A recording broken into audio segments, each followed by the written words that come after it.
Welcome to Elementary Gyan. In this video, we'll learn how to write chemical formula of compounds. किसी भी chemical compound का chemical formula किस तरह से लिखा जाता है वो हम आज इस वीडियो में सीखने वाले हैं. So, in chemistry, each chemical compound is given a specific name. सभी chemical compounds को specific name से जाना जाता है. But writing their full name in chemical reactions is not convenient and time consuming. Therefore, in chemistry, each chemical substance is denoted by a chemical formula. Chemical formula क्या होता है? Chemical formula हमें ये बताता है कि किसी भी chemical substance में कौन कौन से elements present हैं and उनका composition क्या क्या है. So, chemical formula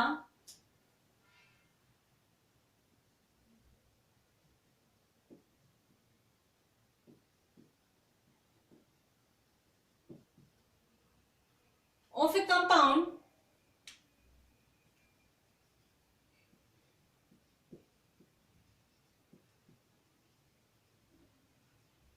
represents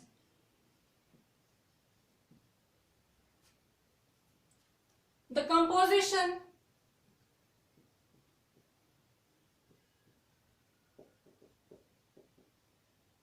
of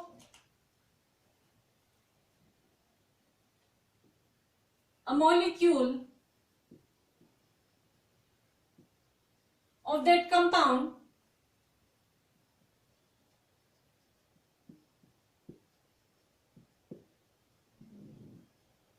in terms of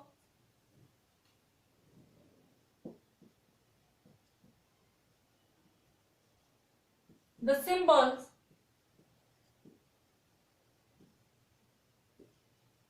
of elements present in it.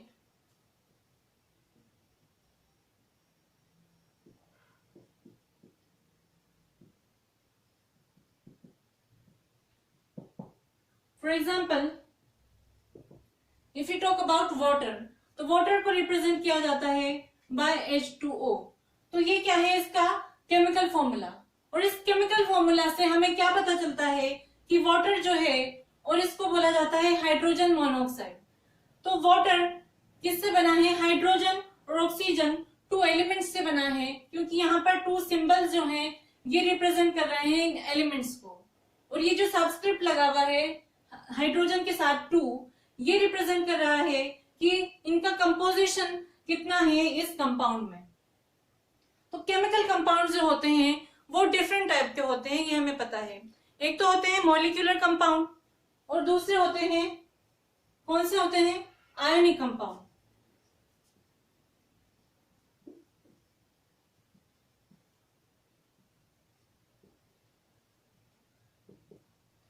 तो मॉलिक्यूलर कंपाउंड कौन से होते हैं? ऐसे कंपाउंड्स जो दो या दो से ज्यादा नॉन मेटल एलिमेंट्स के कॉम्बिनेशन से बनते हैं, उन्हें कहा जाता है मॉलिक्यूलर कंपाउंड. बल्कि आयनिक कंपाउंड वो होते हैं. आयनिक कंपाउंड क्या होते हैं? हमें ये पता है कि जब केटायंस सेम नंबर में इक्वल नंबर ऑफ केटायंस और एनायंस रिएक्ट करके कंपाउंड बनाते हैं तो उन्हें कहा जाता है आयोनिक कंपाउंड. और हमें यह भी पता है कि जो मेटल एलिमेंट्स होते हैं वो एनायंस फॉर्म करते हैं, वो केटायंस फॉर्म करते हैं पॉजिटिव आयन, और जो नॉन मेटल एलिमेंट्स होते हैं वो एनायन फॉर्म करते हैं. तो हम ये कह सकते हैं कि जो आयनिक कंपाउंड्स हैं ये कॉम्बिनेशन होते हैं मेटल्स और नॉन मेटल एलिमेंट्स के. So molecular compound is the combination of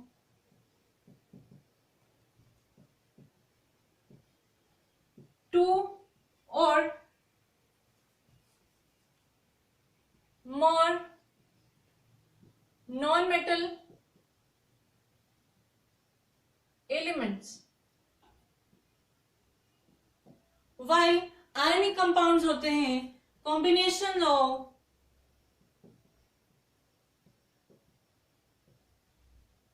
two or more metals with non-metals.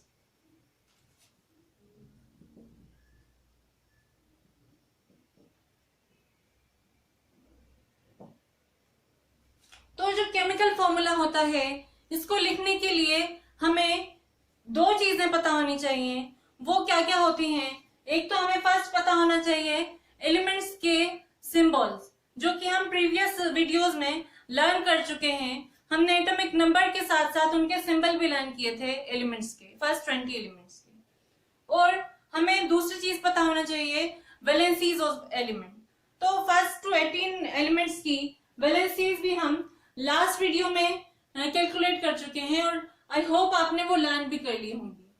तो हमें केमिकल फॉर्मूला लिखने के लिए while writing chemical formula of a compound,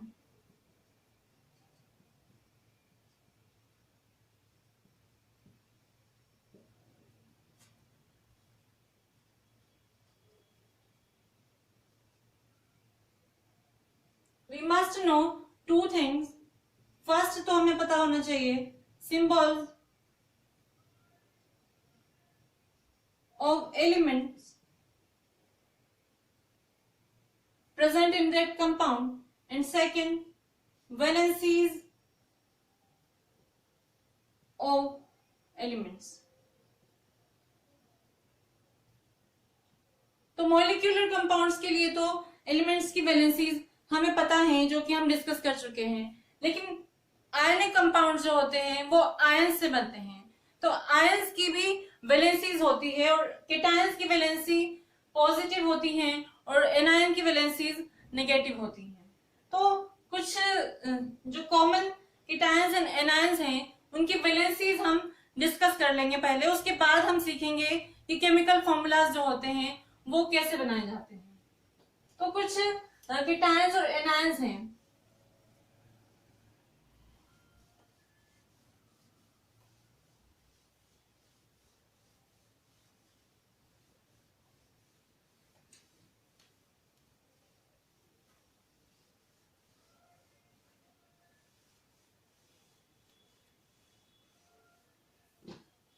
तो वैलेंसीज के बेसिस पर जो आयंस होते हैं उनको डिवाइड किया जाता है या क्लासिफाइड किया जाता है as monovalent, divalent, trivalent and tetravalent. Monovalent means जिनकी वैलेंसी होगी 1 उनको तो कहा जाता है मोनोवेलेंट, और जिन एलिमेंट्स की वैलेंसी होती है 2 उन्हें कहा जाता है बाइवेलेंट, एंड जिन एलिमेंट्स की वैलेंसीज होती हैं 3 उनको कहा जाता है ट्राइवेलेंट, और जिसकी 4 होती है उनको कहा जाता है टेट्रावेलेंट, और 4 से ज्यादा वैलेंसी नहीं होती है, ये हमें पता है। तो कौन कौन से आयंस हैं मोनोवेलेंट वो हम देखते हैं पहले। मोनोवेलेंट मतलब उनकी वैलेंसी कितनी होगी 1।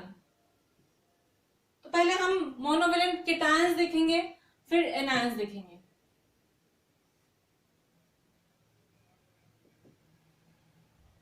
केटायंस एंड एनायन, ये कॉमन केटायन एंड एनायन है जो कि हमें फॉर्मूला लिखते टाइम इनकी वैलेंसीज लर्न होनी चाहिए, ये हेल्पफुल होगा हमारे लिए।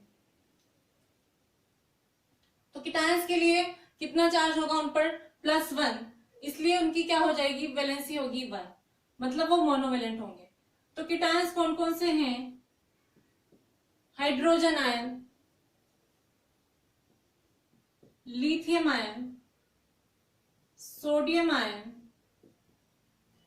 ये सभी क्या है monovalent. Potassium ion, copper ion and ammonium ion. तो ये तो आप सभी देख पा रहे होंगे ये क्या है मोनोवेलेंट केटायन है और ये पॉलीएटॉमिक है। ये तो मोनोएटॉमिक है, ये पॉलीएटॉमिक है क्योंकि इसमें एक से ज्यादा एटम्स प्रेजेंट है, एक तो नाइट्रोजन है और हाइड्रोजन है। इन सभी की वैलेंसीज क्या है 1 है, जिनको रिप्रेजेंट किया गया है इस प्लस चार्ज से। इसको बोला जाता है अमोनियम आयन।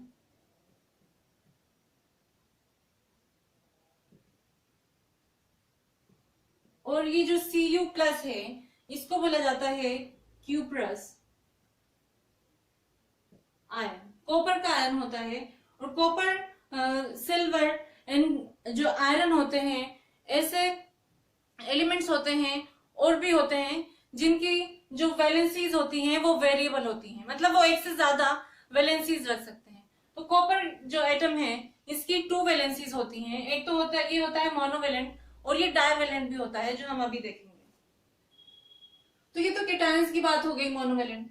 अब मोनोवेलेंट एनायंस कौन कौन से हैं? वो हैं क्लोराइड आयन जिसको रिप्रेजेंट करते हैं Cl- से, फ्लोराइड, ब्रोमाइड, आयोडाइड, इन सबके वैलेंसीज 1 है, -1 है मतलब, इसीलिए ये है एनायंस। हाइड्रोक्साइड आयन, आपको इनके नेम भी पता होना चाहिए साथ साथ।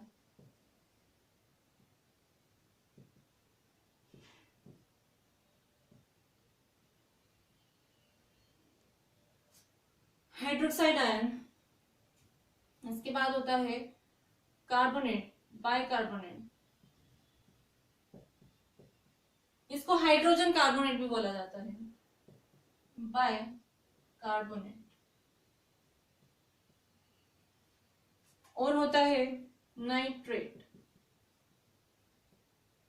नाइट्रेट आयन को रिप्रेजेंट किया जाता है NO3-। इन पे पूरे पर जो है -1 वैलेंसी है, इसलिए इसको हम ब्रैकेट में शो कर देते हैं क्योंकि ये इनकी होल चार्ज है। अब है नेक्स्ट नाइट्राइट आयन, ये होता है NO2-। तो ये हो गए मोनोवेलेंट एनायंस। अब डाइवेलेंट कौन कौन से होंगे? डाइवेलेंट और बाइवेलेंट भी इनको बोला जाता है। बाइवेलेंट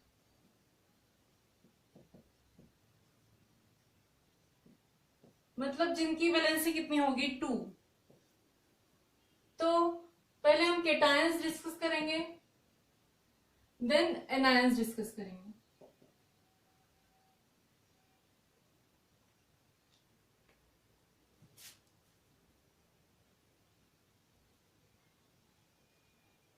बाइवेलेंट जिनकी वैलेंसी 2 है, तो कौन कौन से ऐसे केटायंस हो सकते हैं जिनकी वैलेंसी 2 होती है? मैग्नीशियम 2+, इस तरह से रिप्रेजेंट किया जाता है इनको।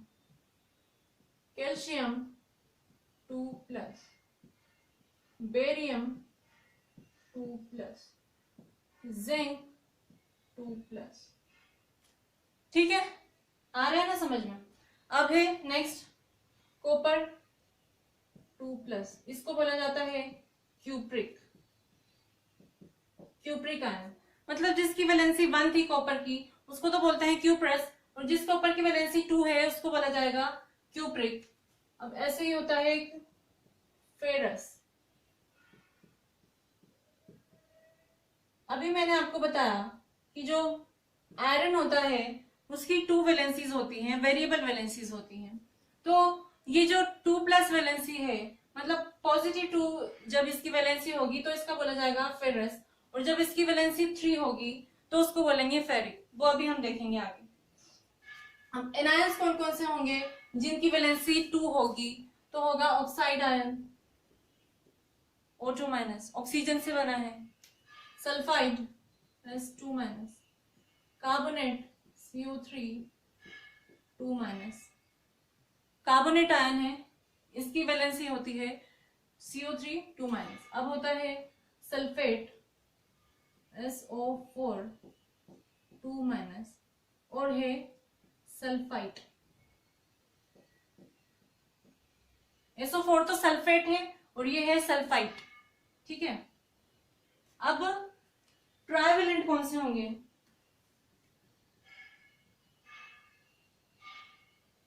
जिनकी वैलेंसी होगी 3, तो ट्राइवेलेंट एनायन है, केटायन है सॉरी,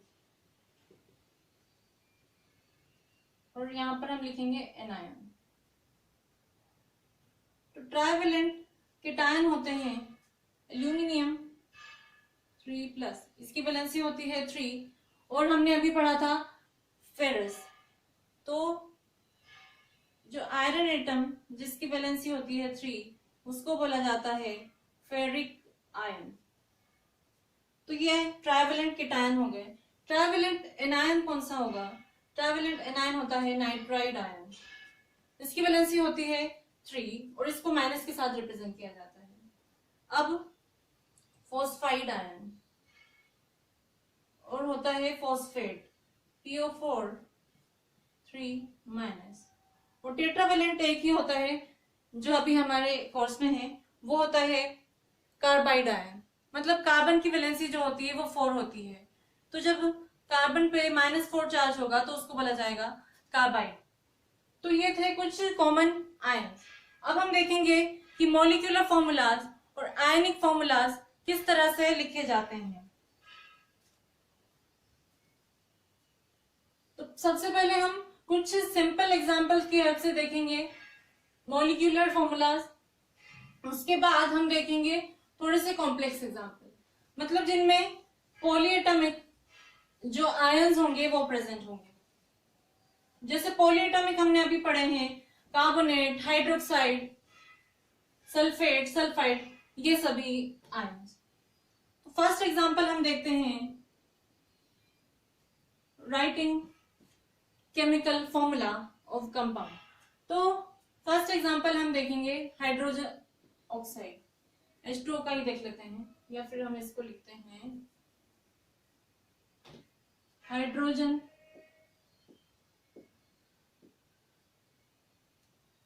मोनोसाइड, और इसका कॉमन नेम होता है वाटर। तो यहां पर आपको क्या क्या नाम लिख रहे हैं? 2 नेम्स दिख रहे होंगे आपको, हाइड्रोजन एंड ऑक्साइड। तो हाइड्रोजन क्या है? हाइड्रोजन को सिंबल से रिप्रेजेंट किया जाता है H से। अभी हमने डिस्कस किया कि जो केमिकल फॉर्मूलाज होते हैं उनको लिखने के लिए हमें टू थिंग्स पता होनी चाहिए, एक तो उसका सिंबल एलिमेंट के, और दूसरा हमें पता होना चाहिए उनकी वैलेंसी। तो सबसे पहले हम इनके सिंबल्स लिखेंगे। तो हाइड्रोजन का सिंबल होता है H, ऑक्सीजन का सिंबल होता है O। अब इनकी वैलेंसीज कितनी है? हाइड्रोजन की वैलेंसी होती है 1 और ऑक्सीजन की वैलेंसी कितनी होती है? 2। तो अब केमिकल फॉर्मूलाज लिखने के लिए हमें एक चीज ध्यान में रखनी है, chemical formulas are written by crossing और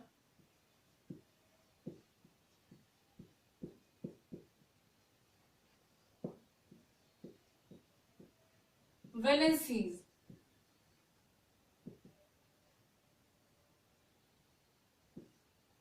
क्रॉसिंग ओवर वैलेंसीज का क्या मीनिंग है? मतलब इन जो एलिमेंट्स हैं इनकी वैलेंसीज को इस तरह से क्रॉस मल्टीप्लाई कर दिया जाए। क्रॉस मल्टीप्लाई आप समझते होंगे कि this valency goes to hydrogen atom and 1 valency goes to oxygen atom. इस तरह से इनकी वैलेंसीज जो हैं इनको इंटरचेंज कर दिया जाएगा और मल्टीप्लाई कर दिया जाएगा एक दूसरे के एटम से, या जो ऑक्सीजन की वैलेंसी होगी उसको सब्सक्राइब कर दिया जाएगा विद हाइड्रोजन, एंड जो हाइड्रोजन की वैलेंसी होगी it will be subscribed to oxygen. तो क्या होगा यहाँ पर, जब 2 को इससे मल्टीप्लाई करेंगे तो हमारे पास बन जाएगा H2, और 1 के साथ O को मल्टीप्लाई करेंगे तो 1 ये बन जाएगा। लेकिन इसको लिखा नहीं जाता है, जहां पर कुछ भी नहीं लिखा है ये अंडरस्टूड होता है कि यहाँ पर 1 प्रेजेंट है।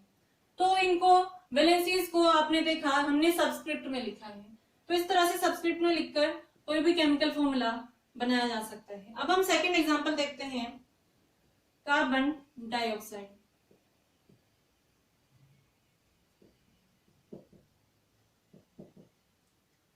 कार्बन डाइऑक्साइड में हमें कौन कौन से एलिमेंट्स पता चल रहे हैं? एक तो है कार्बन जिसको रिप्रेजेंट किया जाता है with the symbol C, and oxygen oxide है, ये किससे बना है? ऑक्साइड आयन ऑक्सीजन से, इसको रिप्रेजेंट किया जाता है O से। अब इन दोनों की वैलेंसीज हमें पता होनी चाहिए। ऑक्सीजन की वैलेंसी होती है 4 एंड कार्बन की वैलेंसी होती है 4 एंड ऑक्सीजन की वैलेंसी होती है 2। अब हम क्या करेंगे? क्रिस क्रॉसिंग देयर वैलेंसीज, इस तरह से इनको क्रॉस मल्टीप्लाई कर देंगे। तो जो 2 वैलेंसी होगी ये कार्बन की सबस्क्रिप्ट में चली जाएगी और 4 वैलेंसी होगी वो ऑक्सीजन की सबस्क्रिप्ट में चली जाएगी। लेकिन यहाँ पर आपको दिख रहा होगा कि ये 2 और 4 क्या हो रहे हैं, इनमें कॉमन टेबल में आ रहे हैं, ये 2 से कैंसिल हो जाएंगे, तो ये सिंप्लीफाई होके क्या बन जाएगा 2 and 1। ठीक है, तो अब इस 2 को O के साथ मल्टीप्लाई कर देंगे और 1 को C से मल्टीप्लाई करेंगे, तो C के साथ 1 है, मतलब यहां हमें कुछ नहीं लिखना है, और O के साथ 2 आ जाएगा। ये बन गया कार्बन डाइऑक्साइड का फॉर्मूला। अब ऐसे ही हम दूसरा फॉर्मूला देखते हैं, यहीं पर देख लेते हैं। हाइड्रोजन क्लोराइड, हाइड्रोजन क्लोराइड का फॉर्मूला कैसे लिखेंगे?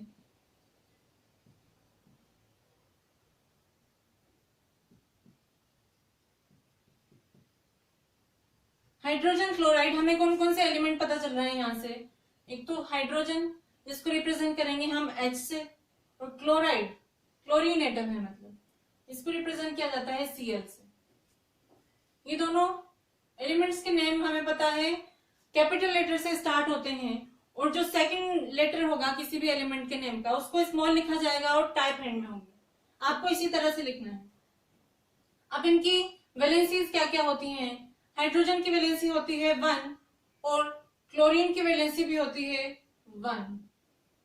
तो इनको क्रॉस मल्टीप्लाई करेंगे तो क्या आ जाएगा हमारे पास HCl, जो इसका फॉर्मूला होता है। हाइड्रोजन क्लोराइड का फॉर्मूला क्या होता है?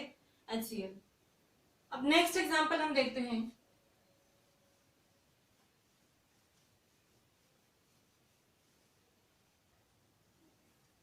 तो अब नेक्स्ट एग्जांपल हम देखेंगे। नेक्स्ट फॉर्मूला किसका लिखना है? Hydrogen sulphide.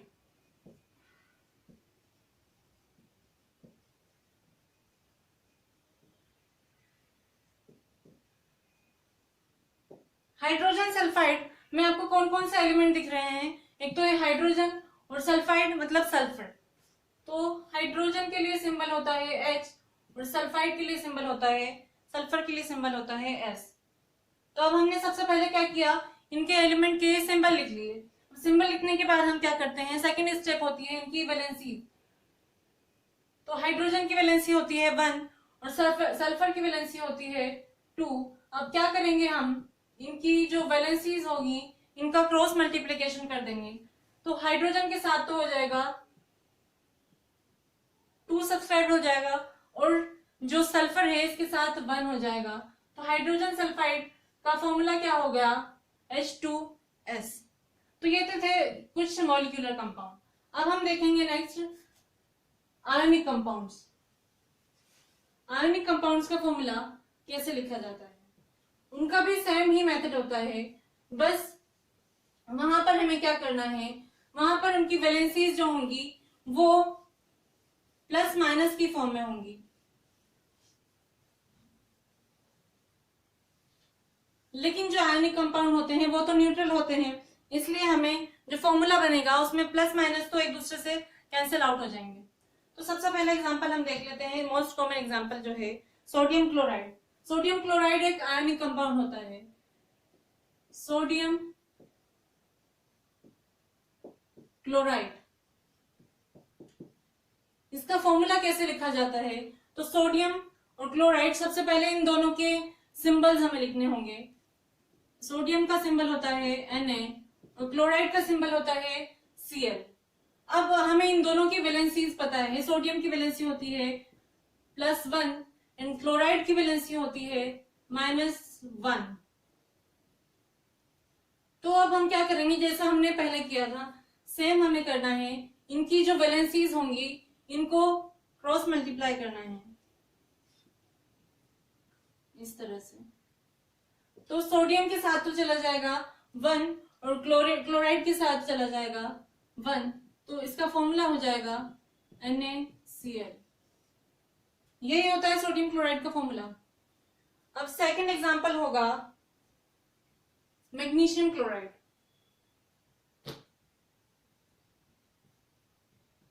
Magnesium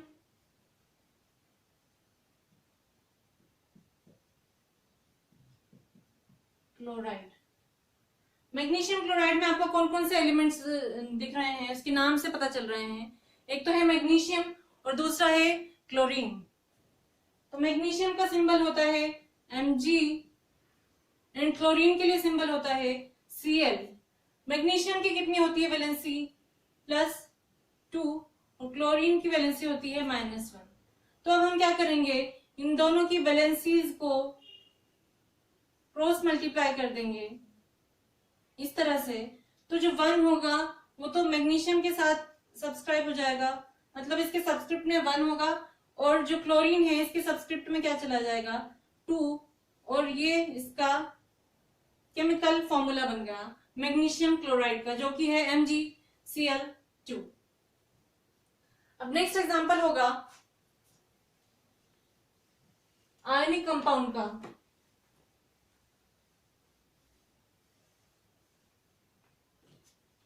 sodium carbonate.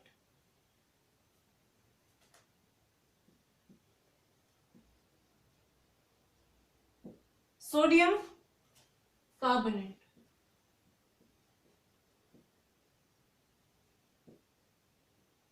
तो सोडियम को किससे रिप्रेजेंट करते हैं?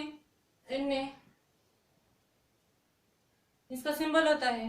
और कार्बोनेट हमने अभी डिस्कस किया था CO3। CO3 को बोला जाता है कार्बोनेट। इस तरह से इसको लिखते हैं। तो इनकी वैलेंसीज क्या क्या है? इसकी होती है +1 और इसकी होती है -2। हमने अभी देखा था कि ये डायवेलेंट एनायन है, अभी जब हमने आयंस की वैलेंसीज डिस्कस की थी। तो अब हम क्या करेंगे, इन दोनों की वैलेंसीज को क्रॉस मल्टीप्लाई कर देंगे। तो क्या आ जाएगा? जो सोडियम है इसके सब्सक्रिप्ट में तो आ जाएगा 2, और जो कार्बोनेट है इसकी सब्सक्रिप्ट में रहेगा 1। तो इसका फॉर्मूला बन गया Na2CO3। अब एक और एग्जांपल हम देख लेते हैं, एल्यूमिनियम